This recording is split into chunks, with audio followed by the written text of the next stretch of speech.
Hello dear student, welcome back to the channel. आज हम बात करेंगे यूजीसी नेट जेआरएफ पेपर 1 के रिगार्डिंग, जिसमें हम पेपर 1 से रिलेटेड एमसीक्यूज यहाँ पे सॉल्व करा रहे हैं।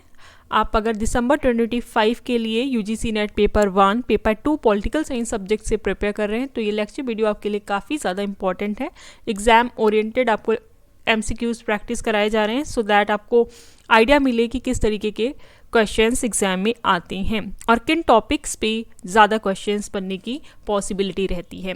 अगर आपको लेक्चर्स पसंद आ रहे हैं तो आप चैनल को लाइक, सब्सक्राइब, शेयर करें, चैनल से कनेक्टेड रहें और अपनी प्रिपरेशन यहाँ से स्टार्ट कर सकते हैं। अगर आप GDC, GIC, PGT, TGT exams के लिए प्रिपेयर कर रहे हैं फॉर पॉलिटिकल साइंस सब्जेक्ट और सिविक्स, तो भी आप चैनल सब्सक्राइब करें और अपनी प्रिपरेशन यहाँ से स्टार्ट करें। प्लेलिस्ट बना दी गई है, आप एक बार जाकर वहाँ से लेक्चर्स देख सकते हैं। जितना ज़्यादा प्रैक्टिस करेंगे उतना ज़्यादा आपको एग्जामिनेशन हॉल में फ़ायदा होगा। Let's begin with our today's question series. आइए देखते हैं आज का हमारा फर्स्ट क्वेश्चन क्या है। निम्नलिखित में से कौन सी शोध की विशेषता नहीं है? निम्नलिखित में से कौन सी शोध की विशेषता नहीं है? Option 1, which of the following is not a characteristic of research?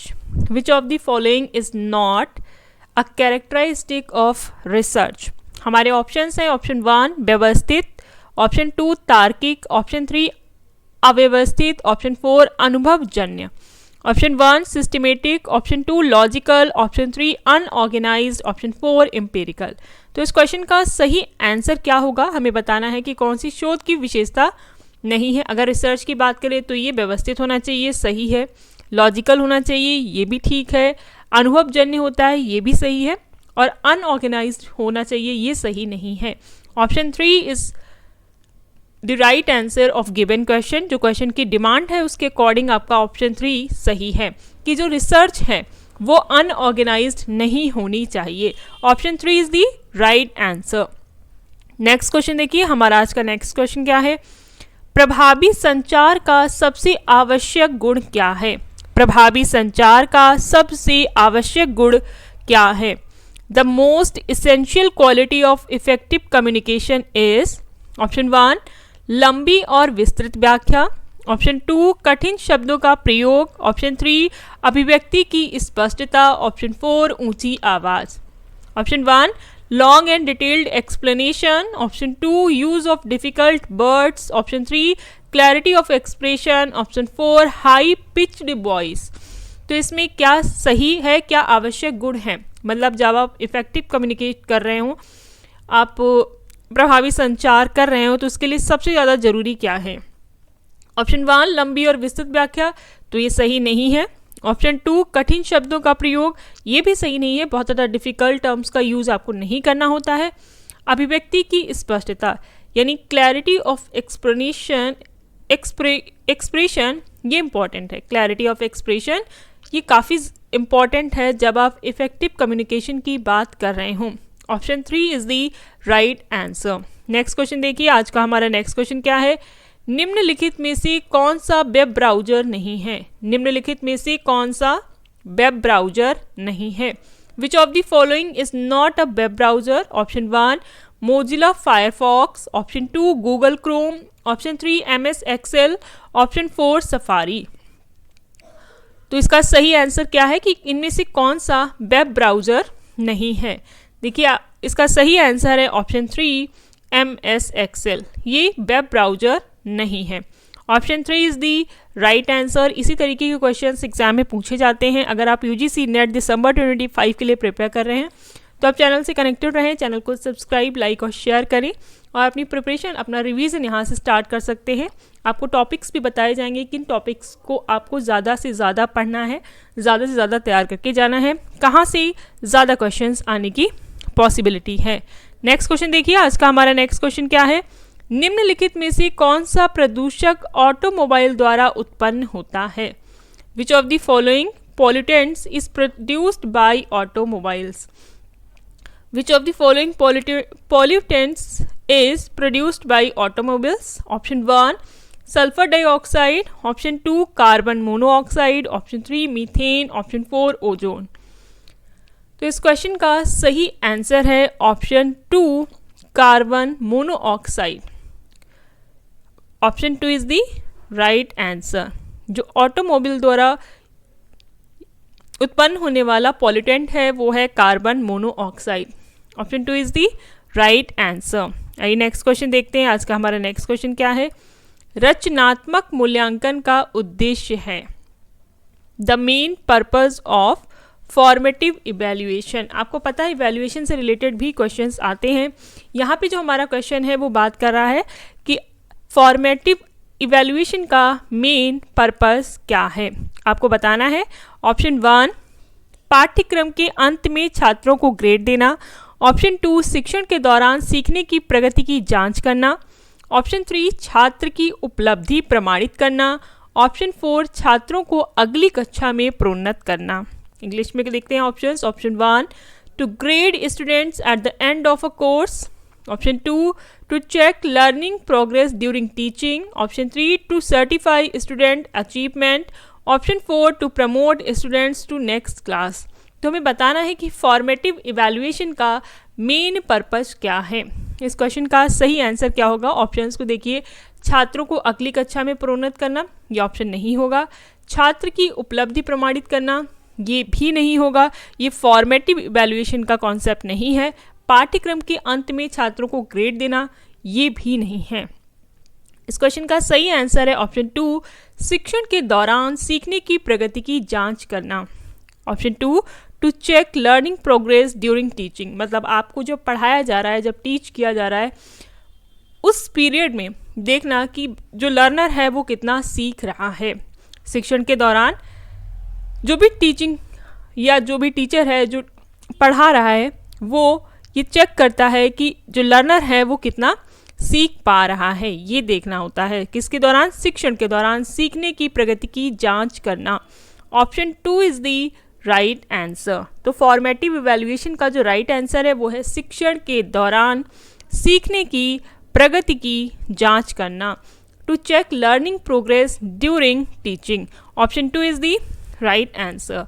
Next question देखिए। भारत में मान्य विश्वविद्यालय का दर्जा देने के लिए कौन सी संस्था जिम्मेदार है? Which body is responsible for granting deemed to be university status in India? Option 1, AICTE. Option 2, UGC. Option 3, NAAC NAC. Option 4, NIRF. तो आपको बताना है कि कौन सी ऐसी संस्था है जो भारत में विश्वविद्यालयों को मान्यता दे रही है, डीम्ड टू बी यूनिवर्सिटी का स्टेटस प्रोवाइड करती है। तो इस क्वेश्चन का जो सही आंसर है वो है ऑप्शन 2, UGC। आपको पता है यूनिवर्सिटी ग्रांट कमीशन, ये संस्था जो है ये विश्वविद्यालयों को मान्यता प्रदान करती है। Option 2 is the right answer. UGC कब स्टेबलाइज हुआ था? अगर आपको इसकी जानकारी है तो कमेंट करके बताएं कि ये कब स्टेब्लिश किया गया था। और NAC की फुल फॉर्म क्या है, एक बार आपको देख लेना चाहिए कि NAC की फुल फॉर्म क्या है। अगर आपको पता है, मैं इससे पहले के लेक्चर वीडियोस में आपको बता चुकी हूँ कि NAC की फुल फॉर्म क्या है। आइए नेक्स्ट क्वेश्चन देखते हैं। आज का हमारा नेक्स्ट क्वेश्चन क्या है? निम्नलिखित में से कौन सी गैस ग्रीन हाउस प्रभाव के लिए मुख्य रूप से उत्तरदायी है? निम्नलिखित में से कौन सी गैस ग्रीन हाउस प्रभाव के लिए मुख्य रूप से उत्तरदायी है? इंग्लिश में देखते हैं एक बार। Which of the following gases is mainly responsible for the greenhouse effect? Which of the following gases is mainly responsible for the greenhouse effect? Option 1, oxygen. Option 2, nitrogen. Option 3, carbon dioxide. Option 4, hydrogen. तो green house gas के effect के लिए जो gas responsible है वो कौन सी है? Option 3, carbon dioxide. Option 3 is the right answer. Carbon dioxide, option 3 is the right answer. CO2 की ये बात कर रहे हैं हम। Carbon dioxide green house effect के लिए काफ़ी रिस्पॉन्सिबल है। Option 3 is the right answer. Next question देखिए। हमारा नेक्स्ट क्वेश्चन क्या है? कक्षा में प्रभावी संचार में सबसे बड़ी बाधा है। आपको बताना है कि कक्षा में यानी क्लास में इफेक्टिव कम्युनिकेशन में सबसे बड़ी बाधा क्या है? In classroom communication the greatest barrier to effective communication is. Option 1 वातावरण में शोर, ऑप्शन 2 बैठने की खराब व्यवस्था, ऑप्शन 3 शिक्षक या छात्र का पूर्वाग्रह और पक्षपात, ऑप्शन 4 शारीरिक दूरी। Option 1 noise in the environment, option 2 poor seating arrangement, option 3 prejudice and bias of the teacher or student, option 4 physical distance। तो इसमें से जो प्रभावी संचार में सबसे बड़ा बैरियर है वो कौन सा है, ये हमको बताना है। देखिए वातावरण में शोर ये भी प्रभावी संचार में सबसे बड़ी बाधा नहीं है, बैठने की व्यवस्था भी नहीं है। ऑप्शन 3 शिक्षक या छात्र का पूर्वाग्रह या पक्षपात, मतलब जो टीचर है या जो लर्नर है उसका एटीट्यूड, उसने पहले से ही कुछ सोच रखा है, यानी वो पूर्वाग्रह से ग्रस्त है। तो जो बात वहाँ पे बोली जा रही होगी वो उसे एज इट इज़ समझ नहीं सकता है, क्योंकि उसका जो पूर्वाग्रह है वो उसे वैसे सीखने नहीं देगा। वो टीचर के प्रति या जो लर्नर है उसके प्रति कहीं ना कहीं एक प्रेजुडियस अप्रोच बनाकर रखेगा। वो अच्छा भी हो सकता है, बुरा भी हो सकता है, लेकिन जो एज इट इज़ जो प्रेजेंट सिनेरियो में जो बात कही जा रही होगी उसको वो वैसे समझने के लिए सक्षम नहीं होगा। Option 3 is the right answer कि क्लासरूम में जो बैरियर है इफेक्टिव कम्युनिकेशन का वो है prejudice and bias of the teacher और स्टूडेंट, शिक्षक या छात्र का पूर्वाग्रह और पक्षपात। Option 3 is the right answer. Next question देखिए, निम्नलिखित में से कौन सी शिक्षक केंद्रित विधि है? निम्नलिखित में से कौन सी शिक्षक केंद्रित विधि है? Which of the following is a teacher centered method? हमें बताना है जितने भी मेथड्स दिए गए हैं इनमें कौन सा ऐसा मेथड जो टीचर सेंटर्ड मेथड है, मतलब उसमें टीचर का रोल जो है वो ज़्यादा होता है।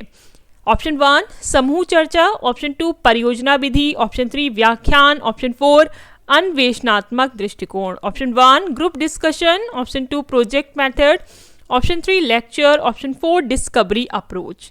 तो इस क्वेश्चन का सही आंसर होगा ऑप्शन 3 व्याख्यान, ऑप्शन 3 लेक्चर मेथड। जो टीचर है अगर वहाँ पे टीचर सेंटर्ड अप्रोच अपनाया जा रहा है तो ये ग्रुप चर्चा में नहीं हो सकता क्योंकि ज़्यादा लोग पार्टिसिपेट करेंगे, प्रोजेक्ट मेथड में भी नहीं हो सकता है और आपका डिस्कवरी अप्रोच भी नहीं। लेक्चर मेथड आप देखते होंगे जो आपकी यूनिवर्सिटीज़ वगैरह में यूज़ किया जा रहा है वो टीचर सेंटर्ड अप्रोच है। Option 3 is the right answer. इसका सही आंसर है लेक्चर मेथड, ऑप्शन 3। आइए नेक्स्ट क्वेश्चन देखते हैं। हमारा नेक्स्ट क्वेश्चन क्या है? तत्काल अनुप्रयोग की अनुशंसा अनुसंधान धारा है। तत्काल अनुप्रयोग की अनुसंधान धारा है। इंग्लिश में देखिए, the research stream of immediate application is. The research stream of immediate application is. हमें बताना है जो ऑप्शंस दिए गए हैं इसमें इमीडिएट एक्शन किस में लिया जाता है। ऑप्शन 1 आधारभूत अनुसंधान, ऑप्शन 2 क्रियात्मक अनुसंधान, ऑप्शन 3 अनुप्रयुक्त अनुसंधान, ऑप्शन 4 कोई नहीं। Option 1 basic research, option 2 action research, option 3 applied research, option 4 none of these. तो हमें इन जो भी ऑप्शंस दिए गए हैं इनमें से देखना है कि इमीडिएट एप्लीकेशन किस स्ट्रीम में होता है, रिसर्च की कौन सी स्ट्रीम में होता है। तो इसका सही आंसर होगा आपका एक्शन रिसर्च। एक्शन नाम से ही आ रहा है, action research. Option 2 is the right answer. Immediate action लिया जाता है एक्शन रिसर्च में, तो ये रिसर्च अनुसंधान धारा है जिसमें इमीडिएट एक्शन लिया जाता है। नेक्स्ट क्वेश्चन देखिए, निम्नलिखित में से विश्वविद्यालय अनुदान आयोग के प्रथम अध्यक्ष कौन थे? जब यूजीसी बना था उस समय यूजीसी के फर्स्ट चेयरमैन कौन थे? Who among the following was the first chairman of University Grant Commission? Option 1 doctor DS Kothari, option 2 Maulana Abul Kalam Azad, option 3 doctor Zakir Hussain, option 4 doctor Shanti Swarup Bhatnagar. Option 1 आपको बताना है Who was the first chairman of UGC university grant commission का first chairman कौन था? तो जो options दिए उसमें सही आंसर है option 4 doctor Shanti Swarup Bhatnagar. Option 4 is the right answer. निम्नलिखित में से कौन सा गुण शोधकर्ता का नहीं है? निम्नलिखित में से कौन सा गुण शोधकर्ता का नहीं है? One of the following is not the quality of researcher. कि इनमें से कौन सी क्वालिटी जो है वो रिसर्चर की नहीं होती है। आइए ऑप्शन देखते हैं। ऑप्शन 1, जिस विषय पर वह शोध कर रहा है उसके साथ एक रूपता। ऑप्शन 2, उसका मन सतर्क होना चाहिए। Option C. ऑप्शन 3, जांच में उत्सुकता। ऑप्शन 4, साक्ष्य से आगे निकलने का उसका दावा। तो हमें बताना है कि इनमें से कौन सा ऑप्शन सही नहीं है। एक बार हम ऑप्शंस देखते हैं इंग्लिश में भी। Option 1, unison with that of which he is in research. Option 2, he must be of alert mind. Option 3, keenness in inquiry.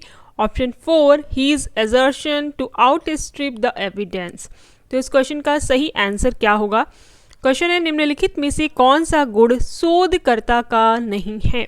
इस क्वेश्चन का सही आंसर है, जिस विषय पर वह शोध कर रहा है उसके साथ एक रूपता। ये एक रिसर्चर की क्वालिटी नहीं होगी। Option 1 is the right answer. देखिए, उसका मन सतर्क होना चाहिए, जांच में वो उत्सुक होना चाहिए, और जो भी वो साक्ष्य प्रस्तुत कर रहा है या जो भी साक्ष्य दे रहा है उसमें वो असर्ट होना चाहिए कि वो सही तथ्य सामने रख रहा है।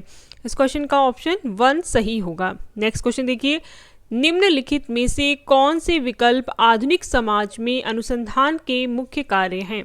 निम्नलिखित में से कौन से विकल्प आधुनिक समाज में अनुसंधान के मुख्य कार्य हैं?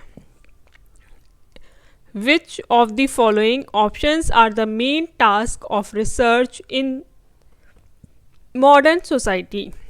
Which of the following options are the main task of research in modern society?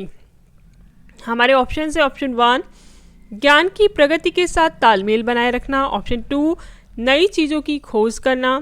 Option 3, पूर्ववर्ती लेखन की समीक्षा करना। ऑप्शन 4, स्रोतों की निष्पक्षता के साथ व्यवस्थित रूप से जांच और आलोचनात्मक विश्लेषण करना। तो हमें बताना है कि आधुनिक समाज में अनुसंधान के या रिसर्च के कौन से मुख्य कार्य हैं। देखिए, ज्ञान की प्रगति के साथ तालमेल बनाए रखना। ऑप्शन 2 था हमारा नई चीज़ों की जांच करना।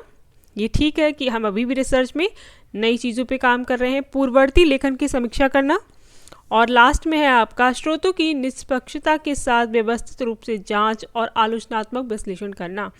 तो इसका ऑप्शन 1, 2 और 4 जो है वो सही होगा। एक बार इंग्लिश में देखते हैं। Option 1, to keep pace with the advancement in the knowledge. Option 2, to discover the new things. Option 3, to write a critic on the earlier writings. Option 4, to systematically examine and critically analyze the investigation of source with objectivity। तो हमें देखना है कि इसमें अनुसंधान के मुख्य कार्य कौन से हैं मॉडर्न सोसाइटी में। ऑप्शन 4, 2, 1। ऑप्शन से कि ऑप्शन 1, 1, 2, 4 या 4, 2, 1। Option 2, 1, 2, 3। Option 3, 1 and 3। Option 4, 2, 3 and 4। तो जो हमारे सही आंसर है उसमें पहला आ रहा है आपका 1, फिर है 2 और फिर 4। तो option 1 is the right answer. ये आपको टिक करना है। ज्ञान की प्रगति के साथ तालमेल बनाए रखना, नई चीज़ों की खोज करना और स्रोतों की निष्पक्षता के साथ व्यवस्थित रूप से जांच और आलोचनात्मक विश्लेषण करना, ये आधुनिक समाज में अनुसंधान के मुख्य कार्य हैं। 1, 2 and 4। Option 1 is the right answer. Next question देखिए, इंग्लिश में भी आप देखिए। ऑप्शन 1 सही है, to discover new thing. Option 2 सही है और ऑप्शन 4 सही है। नेक्स्ट क्वेश्चन है हमारा, शोध ऐसे व्यक्ति द्वारा किया जाता है जिसने ऑप्शन 1 शोध पद्धति का अध्ययन किया हो। ऑप्शन 2 स्नातकोत्तर उपाधि प्राप्त की हो। ऑप्शन 3 परिश्रमी हो। ऑप्शन 4 सोचने और तर्क करने की क्षमता रखता हो। Research can be conducted by a person who option 1 has studied research methodology. Option 2 hold a post graduate degree. Option 3 is a hard worker. Option 4 possesses thinking and reasoning ability. तो हमें बताना है कि इसमें से कौन सा सही है। तो जितने भी ऑप्शंस दिए गए हैं, देखिए, शोध पद्धति का अध्ययन क्या हो, ये भी ठीक है। स्नातकोत्तर उपाधि प्राप्त की हो, परिश्रमी हो। अब देखिए, इसमें जो सबसे सुइटेबल आंसर लग रहा है वो है ऑप्शन 4 कि सोचने और तर्क करने की क्षमता रखता हो। Option 4 is the right answer. Research can be conducted by a person who possesses thinking and reasoning ability. Option 4 is the right answer. ये आपको ध्यान में रखना है कि ऑप्शन 4 इसका सही आंसर है। नेक्स्ट क्वेश्चन देखिए, तर्क संगत तर्क को चरणों में प्रस्तुत करने का परिणाम है। तर्क संगत तर्क को प्रस्तुत करने का परिणाम है। The result of setting out a reasoned argument in steps is. Option है ऑप्शन 1 तुलना यानी कंपैरिजन, ऑप्शन 2 डिबेट या बहस, ऑप्शन 3 इवैल्यूएशन मूल्यांकन, ऑप्शन 4 एनालिसिस विश्लेषण। तो इसका क्या है, the result of setting out a reasoned argument in steps is. इसका क्या सही स्टेप होगा ये हमें बताना है। तो कोई भी रिसर्च आप कर रहे हैं तो उसमें सबसे जो इम्पॉर्टेंट पैरामीटर होगा वो हो जाएगा आपका इवैल्यूएशन, मूल्यांकन करना। Option 3 is the right answer. ये आपको याद रखने इंपॉर्टेंट क्वेश्चंस हैं, मल्टीपल टाइम एग्जाम्स में आए हुए हैं और इस तरीके के क्वेश्चंस आपको देखने को मिलते हैं। ऐसा नहीं कि आपको बहुत बार रिपीटेड क्वेश्चन मिल रहा है, बट टॉपिक रिपीट होता है तो आपको क्वेश्चन पैटर्न समझ में आता है कि किस तरीके के क्वेश्चंस एग्जाम में आ रहे हैं। नेक्स्ट क्वेश्चन देखिए, किसी भी शोध की गहराई का आकलन इस आधार पर किया जा सकता है। किसी भी शोध यानी रिसर्च की गहराई का आकलन इस आधार पर किया जा सकता है। The depth of any research can be judged bye. Option 1 शोध का शीर्षक, ऑप्शन 2 शोध का उद्देश्य, ऑप्शन 3 शोध पर कुल व्यय, ऑप्शन 4 शोध की अवधि।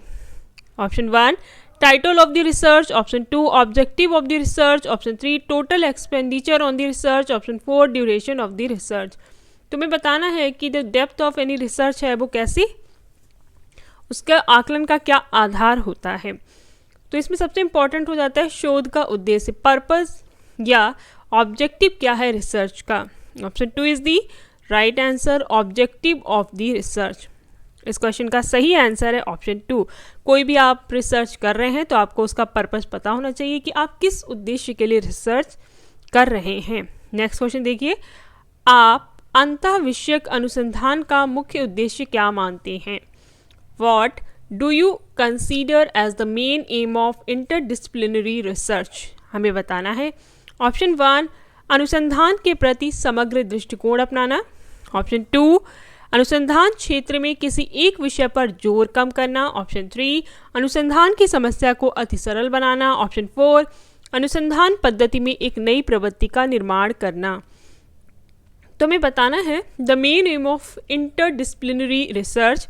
Option 1 to bring out holistic approach to research, option 2 to reduce the emphasis of single subject in research domain, option 3 to oversimplify the problem of research, option 4 to create a new trend in research methodology। तो इसका सही answer क्या है ये हमें बताना है। देखिए ऑप्शन 1 सही जाएगा क्योंकि अनुसंधान के प्रति समग्र दृष्टिकोण अपनाना चाहिए। हमारा जो पॉइंट होना, हमारा जो व्यू होना चाहिए वो होलिस्टिक अप्रोच होना चाहिए toward research, to bring out holistic approach to research. Option 1 is the right answer. बाकी अनुसंधान के क्षेत्र में किसी एक विषय पर जोर कम करना तो ये सही नहीं होगा, बहुत ज़्यादा समस्या को बहुत ज़्यादा सरल बनाना ये भी ठीक नहीं होगा। तो जो इंटरडिसिप्लिनरी रिसर्च का मेन एजेंडा होता है वो होता है अनुसंधान के प्रति समग्र दृष्टिकोण अपनाना, to bring out holistic approach to research. Next question देखिए, शोध हमेशा होता है, द रिसर्च इज ऑलवेज। शोध हमेशा होता है, the research is always. Option 1 पुराने ज्ञान का सत्यापन, ऑप्शन 2 नए ज्ञान की खोज, ऑप्शन 3 ज्ञान के बीच के अंतराल को भरना, ऑप्शन 4 उपरोक्त सभी। तो उनका the research is always. Option 1 verifying the old knowledge, option 2 exploring new knowledge, option 3 filling the gaps between the knowledge, option 4 all the above. तो जो रिसर्च है वो कैसी होनी चाहिए, पुराने ज्ञान का सत्यापन होना चाहिए, सही है। ऑप्शन 2 नए ज्ञान की खोज होनी चाहिए, रिसर्च का मतलब ही है ज्ञान को फिर से खोजना। ऑप्शन 3 ज्ञान के बीच के अंतराल को भरना। तो इसका सही आंसर हो जाएगा ऑप्शन 3। ऑप्शन 4 उपरोक्त सभी, all the above. Option 4 is the right answer. The research is always the verifying the old knowledge, exploring new knowledge, filling the gaps between the knowledge. ये तीनों ही ऑप्शन सही हैं। नेक्स्ट क्वेश्चन देखिए, हमारा next question क्या है। एक अनुभववादी का मानना है कि एन एम्पिरिसिस्ट बिलीव्स दैट, जो अनुभववादी है उनका क्या मानना है? ऑप्शन 1, प्राकृतिक विज्ञान की विधियों को सामाजिक विज्ञान अनुसंधान में लागू नहीं किया जाना चाहिए। ऑप्शन 2, सामाजिक विज्ञान की विधियों को प्राकृतिक विज्ञान में लागू नहीं किया जाना चाहिए। ऑप्शन 3, ज्ञान हमारी संवेदी धारणाओं के माध्यम से आवश्यक है। ऑप्शन 4, उपरोक्त में से कोई नहीं। एन एम्पिरिसिस्ट, जो अनुभववादी है, empiricist believes that option 1, natural science method should not be applied to social science research. Option 2, social science methods can not be applied in natural research. Option 3, knowledge is required through our sensory perceptions. Option 4, none of the above। हमें बताना है कि देखिए एम्पिरिस्ट हैं तो आप एक बार options पढ़ के ही आंसर आपको मिल गया होगा कि जो अनुभववादी हैं वो किसकी बात कर सकते हैं। इंग्लिश में तो एज इट इज़ आपको मिल रहा है। Option 3, knowledge is required through our sensory perceptions, यानी ऑप्शन 3 जो है इसका सही है। ज्ञान हमारी संवेदी धारणाओं के माध्यम से आवश्यक है। Option 3 is the right answer. Research का एक इम्पॉर्टेंट टॉपिक है हमारे एग्जाम के लिए, तो आपको इसका आइडिया होना चाहिए कि कैसे क्वेश्चंस आते हैं। नेक्स्ट क्वेश्चन देखिए, प्रायोगिक अध्ययन इस बात पर आधारित है, the experimental study is based on. Option 1, एकलचर का नियम। ऑप्शन 2, हेर फेर। ऑप्शन 3, फर्स्ट एंड टू दोनों। ऑप्शन 4, उपरोक्त में से कोई नहीं। Option 1, law of single variable. Option 2, manipulation. Option 3, both first and second. Option 4, none of the above. तो इस क्वेश्चन का सही आंसर होगा ऑप्शन 3, 1 और 2 दोनों। इसमें लॉ ऑफ सिंगल वेरिएबल भी होता है एक्सपेरिमेंटल स्टडी में और मैनिपुलेशन भी होता है। तो ऑप्शन 3, बोथ 1 एंड 2 दोनों ही इसका सही आंसर है। नेक्स्ट क्वेश्चन देखिए, वह दृष्टिकोण जो इस धारणा पर आधारित है कि सामाजिक घटनाओं को कारण और प्रभाव के अवलोकन द्वारा समझाया जा सकता है, उसे क्या कहते हैं? वह दृष्टिकोण जो इस धारणा पर आधारित है कि सामाजिक घटनाओं को कारण और प्रभाव के अवलोकन द्वारा समझाया जा सकता है, उसे क्या कहते हैं? ऑप्शन 1, प्रत्यक्षवाद। ऑप्शन 2, व्याख्यावाद। ऑप्शन 3, गुणात्मकवाद। ऑप्शन 4, इनमें से कोई नहीं। The approach which is based on the assumption that social phenomena can be explained by observing cause and effect is option 1, positivism, option 2, interpretivism, option 3, qualitative, option 4, none of these। तो इन्होंने बोला कि cause और effect, सामाजिक घटनाओं को cause और effect के माध्यम से ऑब्जर्व किया जाए या एक्सप्लेन किया जाए, वो कौन सा दृष्टिकोण होता है। पॉजिटिविज्म तो नहीं हो सकता क्योंकि ये लोग जो दिखता है उसी पर बिलीव करते हैं, प्रत्यक्षवादी थ्योरी है, और यहाँ पे गुणात्मक थ्योरी की भी बात नहीं की जा रही है। तो लास्ट ऑप्शन है आपका व्याख्यावाद, interpretivism. Option 2 is the right answer, interpretivism ये इसका सही जवाब है, क्योंकि इसमें हम क्या करते हैं, जो भी घटना होती है उसको कॉज और इफेक्ट के फॉर्म में रिप्रेजेंट करते हैं। Option 2 is the right answer. पीत पत्रकारिता का क्या अर्थ है? What does yellow journalism refer to? What does yellow journalism refer to? पीत पत्रकारिता का क्या अर्थ है? ऑप्शन 1, समाचारों में सनसनीखेज खबरें। ऑप्शन 2, पीली स्याही का प्रयोग। ऑप्शन 3, गंभीर खोजी रिपोर्टिंग। ऑप्शन 4, सरकारी reporting. Option 1, sensationalism in news. Option 2, use of yellow link. Option 3, serious investigative reporting. Option 4, government reporting। तुम्हें बताना है येलो जर्नलिज्म का क्या अर्थ है। इस क्वेश्चन का सही आंसर होगा ऑप्शन 1, समाचारों में सनसनीखेज news. Option 1, sensationalism in news. Option 1 is the right answer. इसे हम कहते हैं येलो जर्नलिज्म। आइए नेक्स्ट क्वेश्चन देखते हैं। आज का हमारा नेक्स्ट क्वेश्चन क्या है? आपके सामने स्टेटमेंट्स दिए गए हैं जिसमें आपको बताना है कि कौन सा स्टेटमेंट सही है या कौन सा गलत है। Given below are 2 statements. Statement 1 क्या कहता है? The research questions should be link each other. शोध प्रश्न एक दूसरे से जुड़े होने चाहिए। फिर आपका स्टेटमेंट 2 है, the research question should be either broad और नैरो। स्टेटमेंट 2 कहता है कि शोध प्रश्न या तो व्यापक है या संकीर्ण होनी चाहिए। आपको बताना है कि इसमें से कौन सा सही है। आइए ऑप्शंस देखते हैं हमारे सामने। ऑप्शन क्या है? Option A, both statements 1 and 2 are true. Option B, both statement 1 and 2 are false. Option C, statement 1 is true but statement 2 is false। Option D, statement 1 is false but statement 2 is true। हमारा पहला statement क्या है? The research question should be link each other. जो शोध प्रश्न है वो एक दूसरे से जुड़े होने चाहिए। तो स्टेटमेंट 1 तो आपका सही है। फिर सेकेंड स्टेटमेंट है, the research question should be either broad और narrow.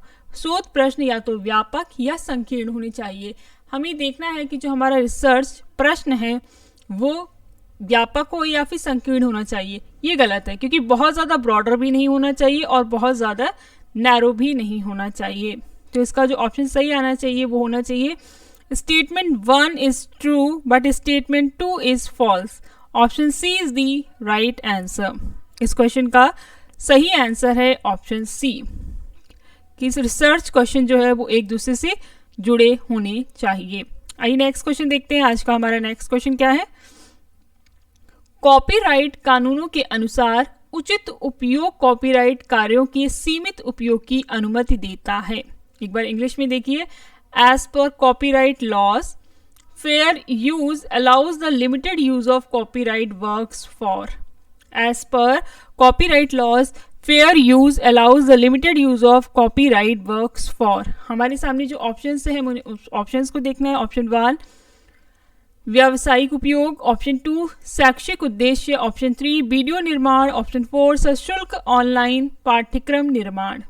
Option 1 commercial use, option 2 educational purpose, option 3 making videos, option 4 making paid online course. तो as per copyright laws, fair use allows the limited use of copyright works, मतलब हम किस चीज में copyright कार्यों को कुछ लिमिट में यूज कर सकते हैं। तो इस क्वेश्चन का जो सही आंसर होगा वो है ऑप्शन 2, शैक्षिक उद्देश्य के लिए हम कॉपीराइट वर्क को भी लिमिटेड फॉर्म में यूज कर सकते हैं, for education purpose only. Option 2 is the right answer. आप व्यावसायिक उपयोग, वीडियो निर्माण या पेड ऑनलाइन कोर्स के लिए इसको यूज नहीं कर सकते हैं। शैक्षिक पर्पस से आप इसका प्रयोग कर सकते हैं। Option 2 is the right answer. अगर आपको लेक्चर वीडियोस पसंद आ रहे हैं तो आप चैनल को लाइक, सब्सक्राइब, शेयर करें, चैनल से कनेक्टेड रहें और अपनी प्रिपरेशन यहाँ से स्टार्ट कर सकते हैं। आइए नेक्स्ट क्वेश्चन देखते हैं। हमारा आज का नेक्स्ट क्वेश्चन क्या है? Who accredits universities in India for maintaining quality standard? Who accredits universities in India for maintaining quality standard? अब हिंदी में देखते हैं इसको। गुणवत्ता मानक बनाए रखने के लिए भारत में विश्वविद्यालयों को मान्यता कौन देता है?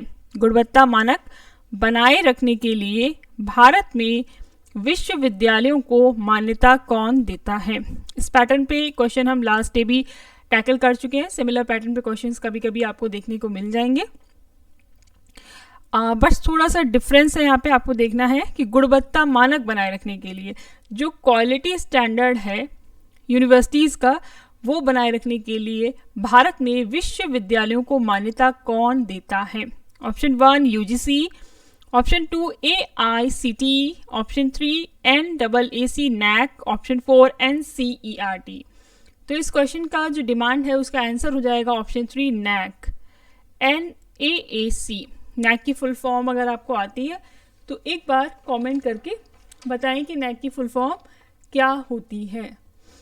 इस क्वेश्चन के according, who accredits universities in India for maintaining quality standard? गुणवत्ता मानक बनाए रखने के लिए भारत में विश्वविद्यालयों को मान्यता नैक देता है। तो option 3 is the right answer. आइए नेक्स्ट क्वेश्चन देखते हैं। और जो AICT है ये टेक्निकल एजुकेशन के लिए, NCERT फॉर चिल्ड्रन एजुकेशन, आपको पता है UGC फॉर हायर एजुकेशन की बात करता है। नेक्स्ट क्वेश्चन देखिए।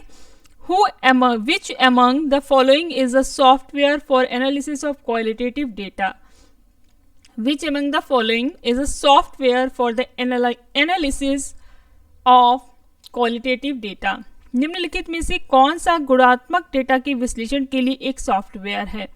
निम्नलिखित में से कौन सा गुणात्मक डेटा के विश्लेषण के लिए एक सॉफ्टवेयर है? आइए ऑप्शंस देखते हैं। हमारे ऑप्शंस क्या हैं? Option 1 NBIBO, option 2 R, option 3 SPSS, option 4 strata. तुम्हें बताना है कि गुणात्मक डेटा के विश्लेषण के लिए कौन सा सॉफ्टवेयर यूज में लाया जाता है। Option 1 NBIBO, option 1 is the right answer. जो NBIBO है ये गुणात्मक डेटा के विश्लेषण के लिए या क्वालिटेटिव डेटा के एनालिसिस के लिए प्रयोग में लाया जाता है। आइए नेक्स्ट क्वेश्चन देखते हैं। आज का हमारा नेक्स्ट क्वेश्चन क्या है? निम्नलिखित में से कौन सी विशेषता प्रभावी शिक्षण की नहीं है? निम्नलिखित में से कौन सी विशेषता प्रभावी शिक्षण की नहीं है? Which among the following is not a characteristic of effective teaching? इनमें से कौन सी विशेषता प्रभावी शिक्षण की नहीं है? ऑप्शन 1 स्पष्ट संचार, ऑप्शन 2 निष्क्रिय अधिगम, ऑप्शन 3 छात्र सहभागिता, ऑप्शन 4 उदाहरणों का उचित प्रयोग। एक बार इंग्लिश में ऑप्शंस देखते हैं। Option 1 clear communication, option 2 passive learning, option 3 student participation, option 4 appropriate use of example.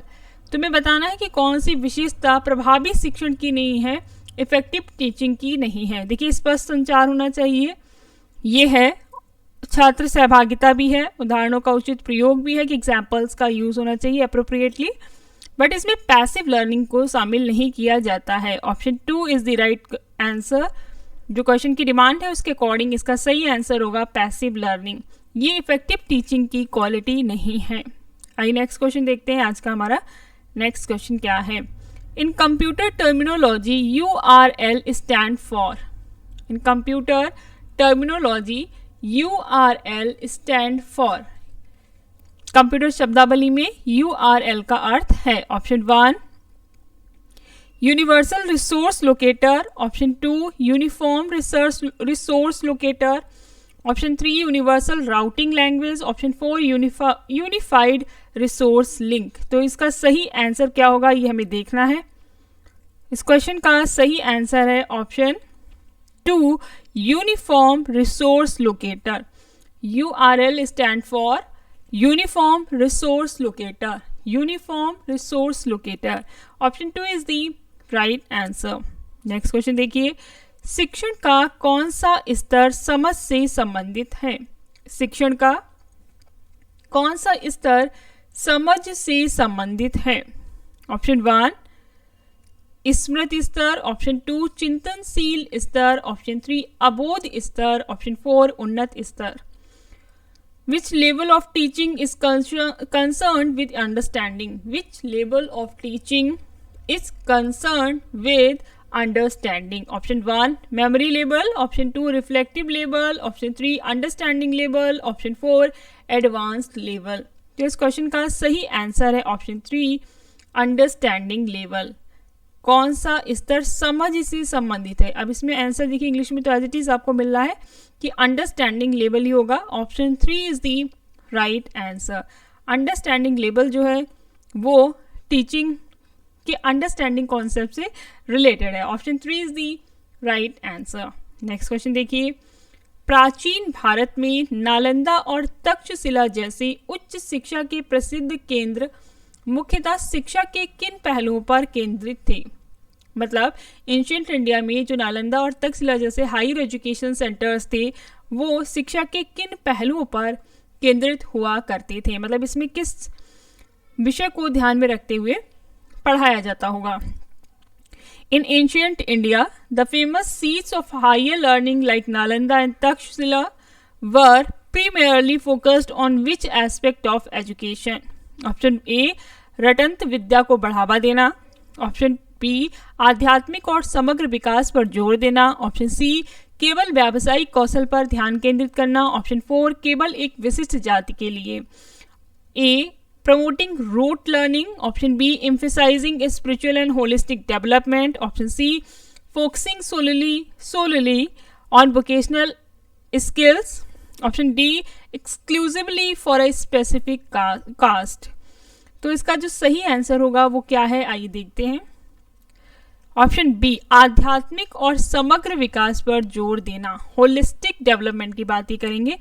Emphasizing spiritual and holistic development, ये जो तक्षशिला और नालंदा विश्वविद्यालय या नालंदा यूनिवर्सिटी जो थी वो एम्फेसाइज करती थी स्पिरिचुअल और समग्र विकास, होलिस्टिक डेवलपमेंट के ऊपर।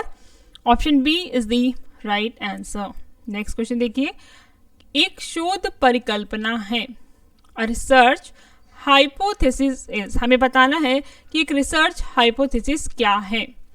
आइए देखते हैं इसके ऑप्शंस। ऑप्शन 1, एक कथन जिसका परीक्षण किया जा सकता है। ऑप्शन 2, एक अपरीक्षित पूर्व धारणा। ऑप्शन 3, सदैव सही है। ऑप्शन 4, शोध में आवश्यक नहीं है। Option 1, a statement that can be tested. Option B, an untestable assumption. Option 3, always correct. Option 4, not necessary in research. तो एक शोध परिकल्पना क्या है? ऑप्शन 1, एक कथन जिसका परीक्षण किया जा सकता है। Option 1 is the right answer. A statement that can be tested, एक स्टेटमेंट जिसका परीक्षण किया जा सकता है, इसे हम रिसर्च हाइपोथेसिस कहते हैं। Option 1 is the right answer. निम्नलिखित में से कौन सा कथन सही नहीं है? निम्नलिखित में से कौन सा कथन सही नहीं है? Which of the following statements is not correct? निम्नलिखित में से कौन सा कथन सही नहीं है? ऑप्शंस देखिए। ऑप्शन 1, कंप्यूटर केवल अंकीय सिग्नल को ही प्रोसेस कर सकता है। ऑप्शन 2, डेटा को प्रोसेस करने के लिए उपयुक्त सॉफ्टवेयर की आवश्यकता होती है। ऑप्शन 3, कंप्यूटर डिजिटल और एनालॉग दोनों सिग्नल्स को प्रोसेस कर सकता है। ऑप्शन 4, कंप्यूटर मात्रात्मक और गुणात्मक दोनों डेटा का विश्लेषण कर सकता है। एक बार आप इंग्लिश में भी देख लें। Option 1, computer is capable of processing only digit signal. Option 2, appropriate software is required for processing the data. Option 3, computer is capable of processing digital as well as analog signals. Option 4, computer is capable of analyzing both quantitative and qualitative data. तो हमारा जो question है वो demand कर रहा है कि कौन सा सही नहीं है। अब देखिए, डेटा को प्रोसेस करने के लिए सॉफ्टवेयर की आवश्यकता है, सही है। कंप्यूटर डिजिटल और एनालॉग दोनों सिग्नल्स को प्रोसेस करता है, ये भी ठीक है। कंप्यूटर क्वालिटेटिव और क्वांटिटेटिव दोनों डेटा का एनालिसिस करता है, ये भी ठीक है।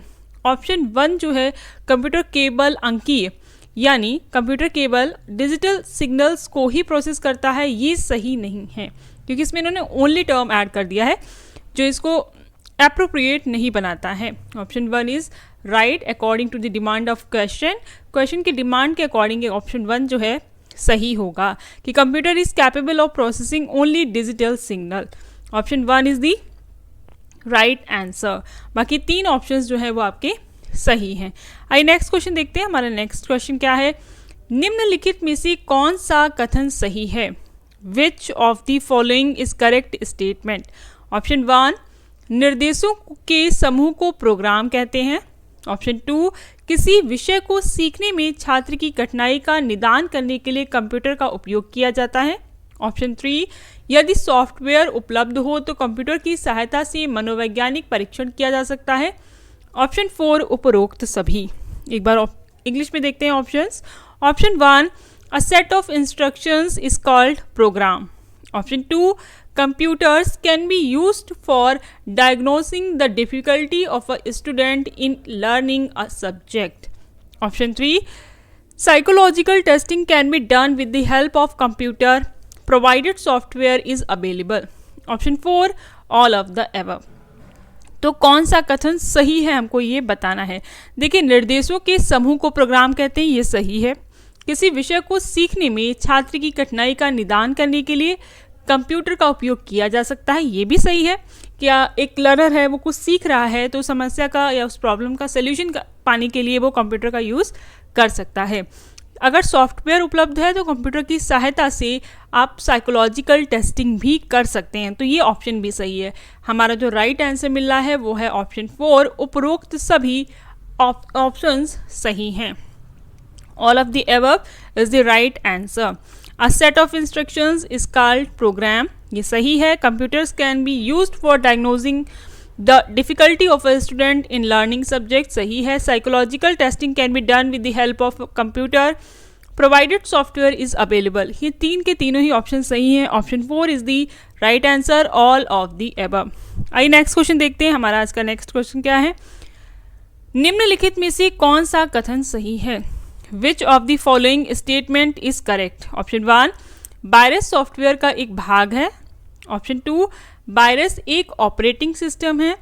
ऑप्शन 3 इंटरनेट वायरस को फैलने नहीं देता है. ऑप्शन 4 वायरस कंप्यूटर के माध्यम से सूचना प्रसंस्करण की गति में सुधार करता है. आइए हम यहाँ पे ऑप्शंस देखते हैं. Option 1 virus is a part of software. Option 2 virus is an operating system. Option 3 internet does not allow the virus to spread.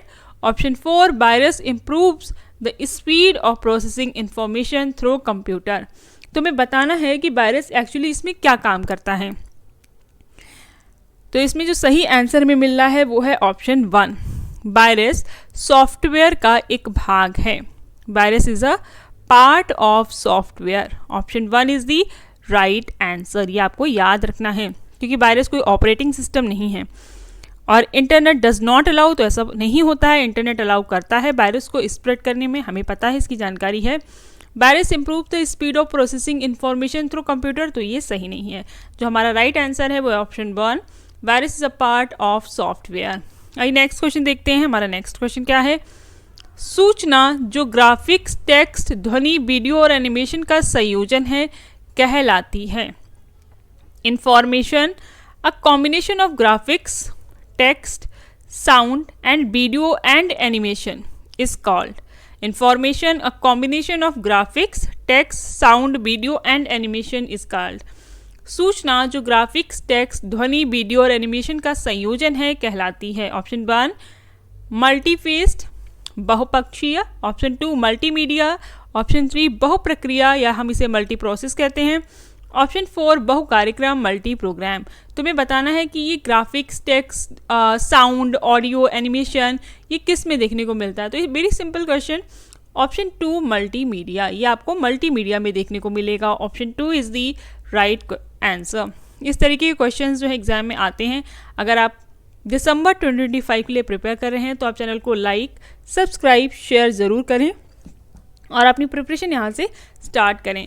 Questions को अपने आप भी अटेम्प्ट करें, मल्टीपल टाइम लेक्चर्स देखिए, रिवाइज करें सो दैट आप इजली इन questions को tackle कर पाएँ. आइए नेक्स्ट क्वेश्चन देखते हैं. निम्नलिखित में से कौन सा इंटरनेट पर जो सूचना सुरक्षा से संबंधित नहीं है. Which of the following is not related to information security on the internet. Which of the following is not related to information security on the internet. Option 1 data hiding. Option 2 water marking. Option 3 data inscription. Option 4 information retrieval. तो हमें बताना है कि सूचना सुरक्षा से संबंधित नहीं है. इंफॉर्मेशन सिक्योरिटी से इसमें कौन सा सही नहीं है. देखिए डेटा हाइड करना ठीक है, वाटर मार्किंग, डेटा इंक्रिप्शन, सूचना पुनर्प्राप्ति. तो इंफॉर्मेशन रिट्राइवल जो है ये इंफॉर्मेशन सिक्योरिटी से रिलेटेड नहीं है. Option 4 is the right answer. सूचना पुनर्प्राप्ति, ये आपको याद रखना है. नेक्स्ट क्वेश्चन देखिए. TCP IP is necessary if one is to connect to the. अगर TCP IP जो है वो आवश्यक है अगर एक को कनेक्ट करना है. किस में कनेक्ट करना है. Option 1 LAN. Option 2 internet. Option 3 a server. Option 4 lines. तो हमें बताना है कि जो TCP और IP है इनको अगर कनेक्ट करना है तो हमें किससे कनेक्ट करने के लिए इनकी आवश्यकता होती है. Option 2 internet. इंटरनेट से कनेक्शन के लिए TCP और IP की नीड होगी. देखिए इनके फुल फॉर्म्स भी देख लिए. TCP की जो फुल फॉर्म है वो है ट्रांसमिशन कंट्रोल प्रोग्राम. TCP की फुल फॉर्म क्या है. Transmission control program. Transmission control program. और IP की फुल फॉर्म है internet protocol. Transmission control protocol. Program नहीं है, प्रोटोकॉल है. ट्रांसमिशन कंट्रोल प्रोटोकॉल ये TCP की फुल फॉर्म है और IP की फुल फॉर्म है इंटरनेट प्रोटोकॉल. ये आपको याद रखनी है. कभी कभी एग्जाम में इनके शॉर्ट फॉर्म्स भी पूछ ली जाती हैं, फुल फॉर्म पूछ ली जाती है. तो इस तरीके का डेटा आपके पास होना चाहिए. TCP and IP is necessary if one is to connect to the internet. Option 2 is the right answer. आइए नेक्स्ट क्वेश्चन देखते हैं। हमारा आज का नेक्स्ट क्वेश्चन क्या है। एक कंप्यूटर प्रोग्राम जो प्रोग्राम के कथनों को मशीनी भाषाओं में अनुवादित करता है उसे क्या कहते हैं। एक कंप्यूटर प्रोग्राम जो प्रोग्राम के कथनों को मशीनी भाषाओं में अनुवादित करता है उसे क्या कहते हैं। A computer program that translates a program statement by statement into machine language is called a computer program that translates a program statement by statement into machine language is called option 1 interpreter, option 2 simulator, option 3 translator, option 4 compiler। तो आपको बताना है कि computer program है जो programme के statements को machine language में कन्वर्ट करता है, ट्रांसलेट करता है, उसको हम क्या कहते हैं। तो इस क्वेश्चन का सही आंसर है option 1 interpreter. Option 1 is the right answer. Interpreter जो है इसका सही जवाब है। अगर एक कंप्यूटर प्रोग्राम है वो प्रोग्राम के स्टेटमेंट्स को मशीनी लैंग्वेज में बदल रहा है तो उसे कहते हैं interpreter. Option 1 is the right answer. आइए नेक्स्ट क्वेश्चन देखते हैं। A to F चिन्हों का प्रयोग निम्नलिखित में से किस में किया जाता है। A to F सिंबल्स का यूज निम्नलिखित में से किस में किया जाता है। Symbols A to F are used in which one of the following. हमको बताना है कि A to F जो सिंबल्स हैं इनका प्रयोग किस में करते हैं। ऑप्शन 1 ऑक्टल नंबर यानी अष्टाधारी संख्या प्रणाली, ऑप्शन 2 डेसिमल नंबर सिस्टम दशमलव संख्या प्रणाली, option 3 binary number system, option 4 hexadecimal number षोडशधारी। तो आपको बताना है A to F किस में यूज कर रहे हैं। इसका जो सही आंसर होगा वो है option 1 hexadecimal number system. Option 4 is the right answer. Hexadecimal number system में हम A to F सिंबल्स का यूज करते हैं। आइए नेक्स्ट क्वेश्चन देखते हैं। नेक्स्ट क्वेश्चन क्या है। निम्नलिखित में से कौन सी गुणात्मक शोध की एक विशिष्टता है। निम्नलिखित में से कौन सी गुणात्मक शोध की एक विशिष्टता है। Which of the following is a characteristic feature of qualitative research. हमें गुणात्मक शोध यानी क्वालिटेटिव रिसर्च की जो स्पेशलिटी है उस पर ध्यान देना है। इसमें से कौन सी है। ऑप्शन 1 चरों का वस्तुनिष्ठ मापन, ऑप्शन 2 आंकड़ों का सांख्यिकीय विश्लेषण, ऑप्शन 3 मानव व्यवहार की प्रासंगिक समझ, ऑप्शन 4 परिकल्पना परीक्षण। Option 1 objective measurement of variables, option 2 statistical analysis of data, option 3 contextual understanding of human behaviour, option 4 hypothesis testing. तो क्वालिटेटिव रिसर्च की जो स्पेशलिटी है वो इसमें से क्या है जो ऑप्शंस आपके सामने रखे गए हैं। इसका सही आंसर होगा ऑप्शन 3 मानव व्यवहार की प्रासंगिक समझ। क्वालिटी आप हमेशा ह्यूमन बिहेवियर की बात करेंगे। Contextual understanding of human behaviour याद रखिएगा। क्वालिटी आप जब भी क्वालिटी की बात कर रहे होंगे it will be based on human behaviour कि ह्यूमन का बिहेवियर क्या है उसकी प्रासंगिक समझ से रिलेटेड ही होगा। अगर ये ऑप्शन दिया हुआ है तो सही है। Option 3 is the right answer. Next question देखिए। शोध में त्रिकोणीकरण शब्द का अर्थ है। The term triangulation in research refers to. The term triangulation in research refers to. Option 1 3 स्वतंत्र चरों का उपयोग, ऑप्शन 2 कई स्रोतों के माध्यम से आंकड़ों का सत्यापन, ऑप्शन 3 समय के 3 बिंदुओं पर आंकड़ा संग्रह, ऑप्शन 4 विश्वसनीयता के लिए 3 शोधकर्ताओं का उपयोग। Option 1 use of 3 independent variables, option 2 validation of data through multiple sources, option 3 data collection at 3 points in time, option 4 using 3 researchers of for reliability. तो हमें बताना है कि जो ट्रायंगुलेशन टर्म है ये रिसर्च में क्या इंडिकेट कर रहा है। इस क्वेश्चन का सही आंसर होगा ऑप्शन 2 कई स्रोतों के माध्यम से आंकड़ों का सत्यापन। Validation of data through multiple sources, जो भी डेटा आपके पास है उसका मल्टीपल सोर्सेज के थ्रू वेरिफिकेशन करना, वैलिडिटी प्रोवाइड करना। Option 2 is the right answer. इसी को हम ट्रायंगुलेशन बोलते हैं। These are terms which are used in research. तो इनको आपको ध्यान में रखना है कि किस टर्म का क्या मतलब होता है। इस तरह के क्वेश्चंस आपको एग्जाम में देखने को मिलेंगे। अगर आप दिसंबर 2025 के लिए प्रिपेयर कर रहे हैं तो आप चैनल को लाइक, सब्सक्राइब, शेयर करें, चैनल से कनेक्टेड रहें और अपनी प्रिपरेशन यहाँ से स्टार्ट करें। आइए नेक्स्ट क्वेश्चन देखते हैं। हमारा रिसर्च से रिलेटेड आज का नेक्स्ट क्वेश्चन क्या है? संचार में विचारों को संदेश में बदलने की प्रक्रिया को क्या कहा जाता है? In communication the process of converting ideas into message is known as. संचार में विचारों को संदेश में बदलने की प्रक्रिया को क्या कहा जाता है? Option 1 decoding, option 2 encoding, option 3 channelling, option 4 feedback. Option 1 decoding, 2 encoding, option 3 channelling, option 4 feedback. तो हमें बताना है कि जो हमारे थॉट्स हैं उनको जो हम मैसेज में कन्वर्ट कर रहे होते हैं तो उनको क्या कहते हैं। तो इस क्वेश्चन का जो आंसर है वो है encoding. Option 2 is the right answer. इनका एक सीक्वेंस होता है, हमने इससे पहले वाले लेक्चर वीडियो में इसको क्लियर किया है। निम्नलिखित प्रकार के गवर्नमेंट टू गवर्नमेंट यानी सरकार से सरकार इंटरेक्शन को उनके उदाहरणों से सुमेलित कीजिए। ये क्वेश्चन बड़ा था तो हमने इसको 2 पार्ट्स में यहाँ पे रखा है। एक आप इंग्लिश का भी इसका देख सकते हैं वर्जन और हिंदी में भी। पहले हम हिंदी में देख लेते हैं। इसमें 2 लिस्ट दी गई हैं। एक है लिस्ट ए जिसमें हम गवर्नमेंट टू गवर्नमेंट इंटरेक्शन देखेंगे और लिस्ट बी में हम इनके एग्जाम्पल्स देखेंगे। ऑप्शन 1 है आपका GI क्लाउड जिसको मेघराज का नाम दिया गया था। ऑप्शन 2 NKN राष्ट्रीय ज्ञान network. Option 3 e-office mission. Option 4 PFMS। इनके जो सामने के ऑप्शन है देखिए। ऑप्शन ए सहयोगात्मक कार्य के लिए विश्वविद्यालय और अनुसंधान संस्थानों को जोड़ना।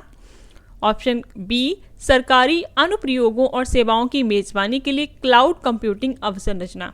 तो हमें GI क्लाउड है अगर तो ये क्लाउड कंप्यूटिंग से आप रिलेट कर सकते हो। अगर आपको एलिमिनेशन टेक्निक आती है so you can easily tackle these kind of questions. इस तरीके के क्वेश्चंस आपको एग्जाम में देखने को मिलते हैं। जरूरी नहीं हर क्वेश्चन की आपको जानकारी हो, बट अगर ऑप्शंस आपके सामने रखे हुए हैं तो आप बेसिक नॉलेज अपना यूज़ करके कॉमन अंडरस्टैंडिंग के थ्रू भी कभी कभी क्वेश्चंस टैकल कर सकते हैं। देखिए फर्स्ट का आपको खा मिल रहा है यानी फर्स्ट का बी ऑप्शन मिल रहा है। तो इसमें देख सकते हैं फर्स्ट का बी किस में है, ए में है और आपका सी में है, यानी कि बी और डी ऑप्शंस तो हम टच नहीं करने वाले हैं। आपका जो गा ऑप्शन है उसमें क्या है? सरकारी विभागों में कागज रहित कार्यालय बनाने के लिए एक मिशन मोड परियोजना। अब देखिए कागज रहित यानी पेपरलेस है तो हर काम इलेक्ट्रॉनिक होने वाला है। तो इसमें ई-ऑफिस मिशन है यानी कि थर्ड का सी होना है। अब आप इसमें भी देख सकते हैं कि थर्ड का सी क्या है। तो फर्स्ट का बी और थर्ड का सी जो है वो हमें मिल रहा है ऑप्शन सी में, यानी कि ऑप्शन सी जो है इसका सही आंसर हो जाएगा। आपको डी नहीं करना है टिक, ए नहीं करना है, बी नहीं करना है। फिर आता है लास्ट कुशल निधि ट्रैकिंग और संवितरण के लिए एक वित्तीय प्रबंधन मंच। अब हम अपने ऑप्शंस देख लेते हैं। फर्स्ट का है बी। GI क्लाउड को हमने कनेक्ट किया है सरकारी अनुप्रयोगों और सेवाओं की मेजबानी के लिए क्लाउड कंप्यूटिंग अवसंरचना से। फिर आता है आपका नेशनल नॉलेज नेटवर्क, इसको हमने इन्वॉल्व करा है सहयोगात्मक कार्य के लिए विश्वविद्यालयों और अनुसंधान संस्थानों को जोड़ना। नेटवर्क बना रहे हैं मतलब हम कनेक्टिविटी बढ़ा रहे हैं। तो सहयोगात्मक कार्य के लिए विश्वविद्यालयों और अनुसंधान संस्थानों को जोड़ने से हमने इसको रिलेट कर दिया है। लास्ट थर्ड है आपका ई-ऑफिस मिशन। तो हमने अभी ऑप्शन गा देख लिया है जिसे हम ऑप्शन सी बोल सकते हैं। सरकारी विभागों में कागज रहित कार्यालय बनाने के लिए एक मिशन मोड परियोजना। और फिर PFMS कुशल निधि ट्रैकिंग और संवितरण के लिए एक वित्तीय प्रबंधन मंच। तो हमें यहाँ पे सही आंसर मिल गया सिर्फ अपने माइंड का जनरल फॉर्म में यूज़ करके। ऑप्शन सी फर्स्ट का बी है, 2 का ए है, थर्ड का सी है, फोर्थ का D. Option C is the right answer. ये मैच द फॉलोइंग है। ईजी था, आपने आसानी से उसको टैकल कर पाया। टाइम टेकिंग रहा है क्योंकि ये स्टेटमेंट्स दिए गए हैं तो हमें इन्हें पढ़ के समझना है फिर मैच करना है, बट फिर भी हम इसको ईजिली टैकल कर पाए हैं। आइए देखते हैं इसका इंग्लिश वर्जन भी एक बार चेक कर लेते हैं। जो इंग्लिश में अटेम्प्ट करते हैं क्वेश्चन उनके लिए भी इंपॉर्टेंट है। Match the following types of G2G government to government interaction with their examples. List A G2G interaction, list B और इसमें हम एग्जाम्पल्स को देखेंगे। GI cloud Meghraj. Option 2 national knowledge network, देखिए NKN की फुल फॉर्म भी याद रखिएगा, नेशनल नॉलेज नेटवर्क, इसे हम NKN कहते हैं। E office mission, PFMS। तो ऑप्शन ए है आपका connecting universities and research institutions for collaborating work. B है cloud computing infrastructure for hosting government application and services. Option C a mission mode project to achieve a paperless office in government departments. Option D a financial management platform for efficient fund tracking and disbursement. तो हमने जो अपने answers found किए थे GI cloud, option third आप option 2 पे जाएं, option B cloud computing infrastructure for hosting government application and services. तो फर्स्ट का बी हमें मिल गया। नेशनल नॉलेज नेटवर्क जिसको हमने कनेक्ट किया था ऑप्शन ए से a connecting universities and research institutions for collaborative work, option A यानी कि सेकेंड का ए। और थर्ड है हमारा ई ऑफिस मिशन जिसको हमने कनेक्ट किया था a mission mode project to achieve a paperless office in government departments, यानी कि सरकारी विभागों में पेपरलेस तरीके से काम करना। फिर है PFMS a financial management platform for efficient fund tracking and disbursement. तो देखिए इसमें आप बी और सी को कैंसिल कर सकते हैं, बी और डी को, और जो हमारा सही आंसर हमको मिला था वो था option C. Option C is the right answer. First का बी, सेकंड का ए, थर्ड का सी और फोर्थ का डी। आप इसको मैच कर लें, एक बारी देख लें। ये क्वेश्चन आए हुए हैं 2022 से 25 के बीच में जो क्वेश्चंस आए हैं हम यहाँ पर उन टॉपिक्स को कवर कर रहे हैं। लेट्स बिगिन, आगे देखते हैं हमारा नेक्स्ट क्वेश्चन क्या है। नेटवर्क में वह कंप्यूटर जो फाइलें संग्रहित करता है और डेटा संसाधित करता है उसे क्या कहते हैं? In a network, the computer that stores the files and process the data named as option 1 server, option 2 terminal, option 3 modem, option 4 none of these, इनमें से कोई नहीं। हमको बताना है कि इसका सही आंसर क्या होगा। एक बार फिर क्वेश्चन देखिए। In a network the computer that stores the files, जो फाइल्स को स्टोर करता है और प्रोसेस करता है डेटा को, उसको क्या कहा जाता है? ये मॉडेम नहीं हो सकता है, टर्मिनल नहीं होता है, और नन ऑफ दीज का तो ऑप्शन ही नहीं है। तो ये बचा है हमारा सर्वर। इसका सही आंसर है option 1 server. Option 1 is the right answer. ये डेटा को फाइल को स्टोर करता है और प्रोसेस करता है, डेटा को प्रोसेस भी करता है। Option 1 is the right answer. ICT से रिलेटेड जितने भी क्वेश्चंस आए हुए हैं हम कोशिश करेंगे कि वो सारे एग्जाम तक आपके सामने रखे जाएं, so that you can easily understand कि पेपर में किस तरीके के क्वेश्चंस आ रहे हैं।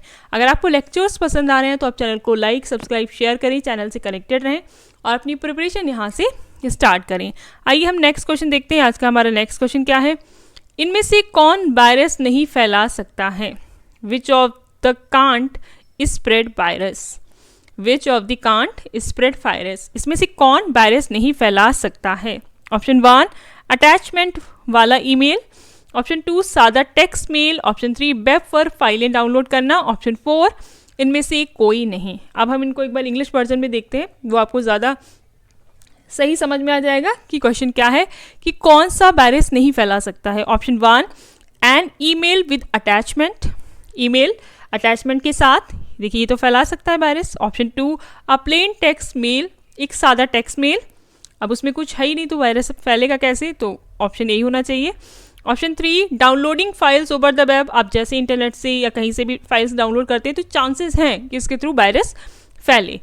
Option 4 none of these. तो हमें इसमें जो सुइटेबल आंसर लगा है वो है a plain text mail. Option 2 is the right answer. Option 2 is the right answer, सादा टेक्स्ट मेल, इससे वायरस नहीं फैलेगा। Option 2 is the right answer. आइए नेक्स्ट क्वेश्चन देखते हैं। आज का हमारा नेक्स्ट क्वेश्चन क्या है? एक नया एंटीवायरस सॉफ्टवेयर अपडेट उपलब्ध है। जब इसे आपके कंप्यूटर पर डाउनलोड किया जाता है, एक नया एंटीवायरस सॉफ्टवेयर उपलब्ध है जब इसे आपके कंप्यूटर पर डाउनलोड किया जाता है। There is a new antivirus software update available when it is downloaded to your computer. There is a new antivirus software update available when it is downloaded to your computer? Option 1, every day. Option 2, only in the night. Option 3, जब आप अगली बार अपना computer चालू करते हैं. Option 4, उपरोक्त सभी. Option 1, every day. Option 2, only in the night. Option 3, when you next switch on your computer. Option 4, all of the above. अब इन्होंने बोला है एक नया एंटीवायरस सॉफ्टवेयर अपडेट आपके कंप्यूटर पे उपलब्ध किया गया है, तो ये कब डाउनलोड होता है कंप्यूटर पर? इसका सही आंसर है option 3, when you next switch on your computer. जब आप अगली बार अपना कंप्यूटर चालू करते हैं तब ये डाउनलोड उपलब्ध होता है. Option 3 is the right answer of the given question. अगर आपको क्वेश्चंस पसंद आ रहे हैं तो आप इनकी प्रिपरेशन करें, प्लस पॉज करके खुद भी आंसर दें, और आपको देखना है कि आप कितने क्वेश्चन सही कर पा रहे हैं. ये जितने भी क्वेश्चंस हम यहाँ पे करवा रहे हैं ये प्रीवियस ईयर क्वेश्चंस ही हैं, और उन्हीं पर बेस्ड हम कुछ न्यू क्वेश्चंस भी लेकर के आपके सामने आ रहे हैं. नेक्स्ट क्वेश्चन देखिए, हमारा नेक्स्ट क्वेश्चन क्या है. कंप्यूटर में संख्याओं को संग्रहित और प्रेषित किया जाता है. Numbers are stored and transmitted inside a computer in. इन्होंने क्या बोला? कंप्यूटर में संख्याओं को संग्रहित और प्रेषित किया जाता है. Numbers are stored and transmitted inside a computer in. बहुत ध्यान से क्वेश्चन पढ़ना है, क्योंकि जैसे ही आपने क्वेश्चन पढ़ा होगा आपको इसमें आंसर जो लगा होगा वो प्रोबेबिलिटी है कि गलत हो. Option 1, binary form. Option 2, ASCII code रूप. ऑप्शन 3, अक्षर फॉर्म. ऑप्शन 4, संख्यात्मक रूप. Option 1, binary form. Option 2, ASCII code form. Option 3, alphabet form. Option 4, numerical form. तो इस क्वेश्चन का सही आंसर होगा ऑप्शन 2, ASCII कोड रूप. Option 2, ASCII code form is the right answer. इसमें क्या होता है कि नंबर्स जिनको स्टोर किया जाता है और ट्रांसमिट किया जाता है कंप्यूटर के भीतर, तो ये इस तरीके से किया जाता है. इसमें हम अल्फ़ाबेट, न्यूमेरिकल और बाइनरी फॉर्म्स को इंक्लूड नहीं करते हैं. आइए नेक्स्ट क्वेश्चन देखते हैं. हमारा आज का नेक्स्ट क्वेश्चन क्या है. CPU क्षमता को निम्न में से मापा जा सकता है. अगर आपको CPU की फुल फॉर्म पता है तो आप कमेंट करके बताएं CPU की फुल फॉर्म क्या होती है. इस तरीके की फुल फॉर्म्स के बारे में पूछ में दिया जाता है आपके एग्जाम में. CPU capacity can be measured in. Option 1, BPS. Option 2, MIPS. Option 3, megahertz. Option 4, MPI. तो हमें बताना है कि CPU की जो कैपेसिटी है वो हम किस में मेजर करते हैं. तो आइए देखते हैं किस में मेजर करते हैं. BPS, MIPS, megahertz, MPI. इसका सही आंसर है option 2, MIPS. Option 2 is the right answer. MIPS. CPU क्षमता को MIPS में मेज़र किया जाता है. और आपको मैं MIPS की फुल फॉर्म भी बता दूं, क्योंकि मोस्ट प्रोबेबिलिटी चांसेस रहते हैं कि कभी कभी इनकी फुल फॉर्म्स पूछ दी जाती है. अगर आपको पता होगी तो आप इसे टैकल कर पाएंगे. MIPS की फुल फॉर्म होती है मिलियन इंस्ट्रक्शंस पर सेकेंड. मिलियन इंस्ट्रक्शंस पर सेकेंड. ऑप्शन 2 इस क्वेश्चन का सही आंसर है. CPU क्षमता को MIPS में मेज़र किया जाता है. नेक्स्ट क्वेश्चन देखिए, हमारा नेक्स्ट क्वेश्चन क्या है. लैन की गति मापी जाती है. लैन की गति मापी जाती है. LAN speeds are measured in. Option 1, BPS. Option 2, KBPS. Option 3, MBPS. Option 4, MIPS.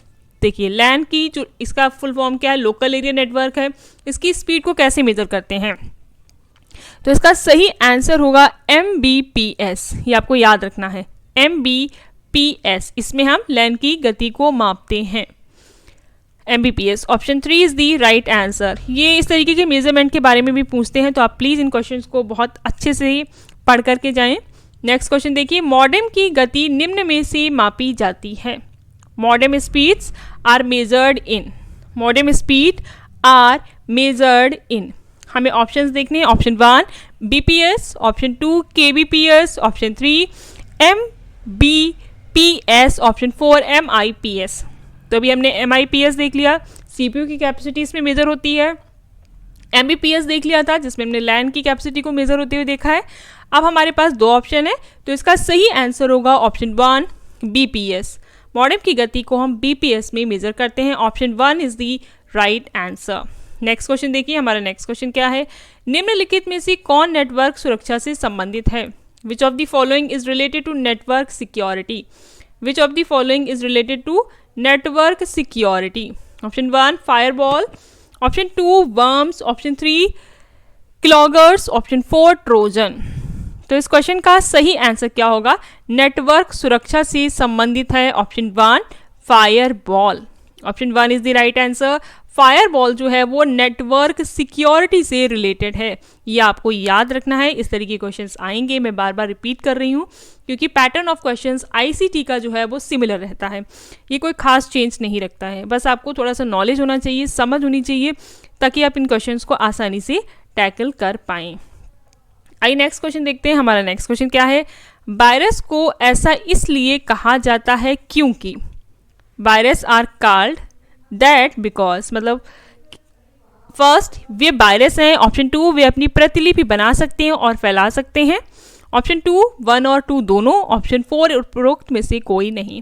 Option 1 they are viruses, option 2 they can copy themselves and spread, option 3 both 1 and 2, option 4 none of these. तो इसका सही answer है option 2।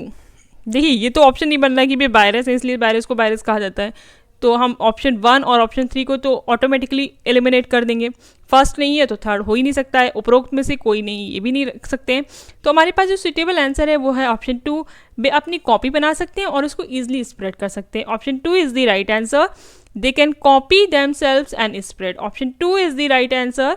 Virus को virus इसलिए कहा जाता है ताकि वे अपने आप को, क्योंकि वो अपने आप को कॉपी कर सकते हैं और अपने आप को ईजिली स्प्रेड कर सकते हैं। आई होप लेक्चर वीडियोस आपको पसंद आ रहे होंगे। अगर आपको लेक्चर्स पसंद आ रहे हैं तो आप चैनल को लाइक सब्सक्राइब शेयर करें। दो आपको ध्यान में रखना है कि सीपीयू की फुल फॉर्म कमेंट करके बताना है, प्लस एक हमने ऊपर PFMS करके एक जो हमारा फर्स्ट क्वेश्चन है उसमें हमने यहाँ पे मेंशन कर रखा है PFMS। इसकी फुल फॉर्म क्या है अगर आपको पता है तो आप बताएं इसकी फुल फॉर्म क्या है PFMS की। वैसे मैं आपको एक हिंट दे देती हूँ या बता ही देती हूँ क्योंकि पेपर में आ सकता है, अगर आता है तो आपको ईजिली ये टैकल कर जाएंगे आप। पब्लिक फाइनेंशियल मैनेजमेंट सिस्टम, ये आपको याद रखना है PFMS, public financial management system, इसको आप याद रखें और अगर इस तरीके की फुल फॉर्म्स आएंगी तो ये आपको हेल्प करेंगी। Thank you for watching till and and all the very best for your upcoming exams. कल भी हमारी लेक्चर वीडियो इसी तरीके से अपलोड होगी, तो आप अपना रिवीजन तब तक करें, अपने आप को प्रिपेयर करें फॉर एग्ज़ाम। अभी काफ़ी टाइम है, यू कैन ईजिली प्रिपेयर और रिवाइज योर एंटायर सिलेबस।